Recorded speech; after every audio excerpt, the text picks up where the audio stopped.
मालिक को पता था, काल ने ये कह रखा है कि कलयुग में जीव गणे ले जाना।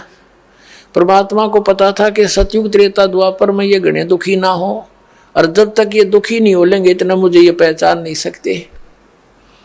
क्योंकि जब तक इंसान की पूर्व जन्म की कमाई के से जो पुण्य उसको प्राप्त हो रहे प्रारब्ध के, वो ये सोचता है कि जो साधना तू कर रहा है इनसे मुझे मिल रहे, और इतना विवेक नहीं कि ये साधना तो जैसे ये दास पहले हनुमान पुजारी था, हनुमान जी की पूजा करता था, मंगलवार का व्रत रखता था, सालासर माथा टेकन जाया करता था।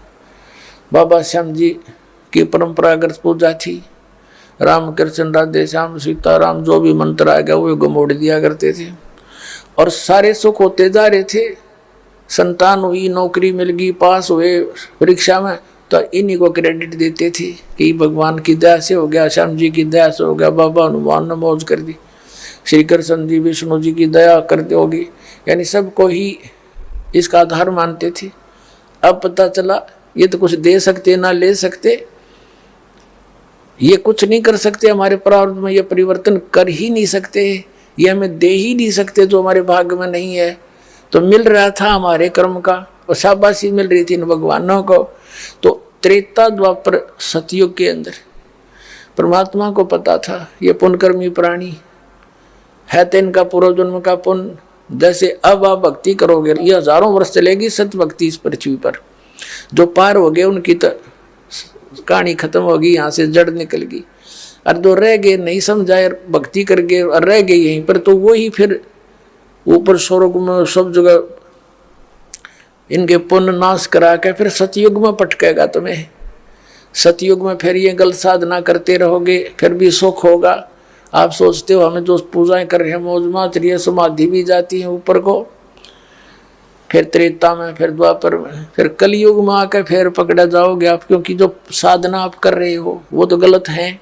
आपके पुण्य रहे नहीं, क्योंकि सारे पुण्य खर्च कर दिए तुमने। तो अब जो दुर्गति आपकी प्रारंभ हो रही है, दुखी के दुख बढ़ रहे हैं। पूजा वो आप पहले भी कर रहे थे, आपके दादे परदादे भी कर रहे थे, वह सुखी थे क्योंकि उनके पुण्य थे, और उन्हीं करते करते तो आपकी बिरान माटी होगी। तो अब उन साधनाओं से नहीं हो रहा था वो लाभ, आपको पूर्व प्रारब्ध ही मिल रहा था।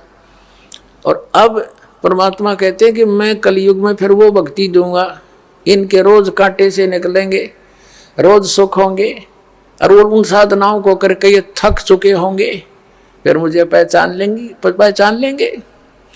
कबीर साहब कहते हैं पर्वत पर्वत में फिरा और कारण अपने राम, राम जैसे संत मिले जिन सारे सब काम।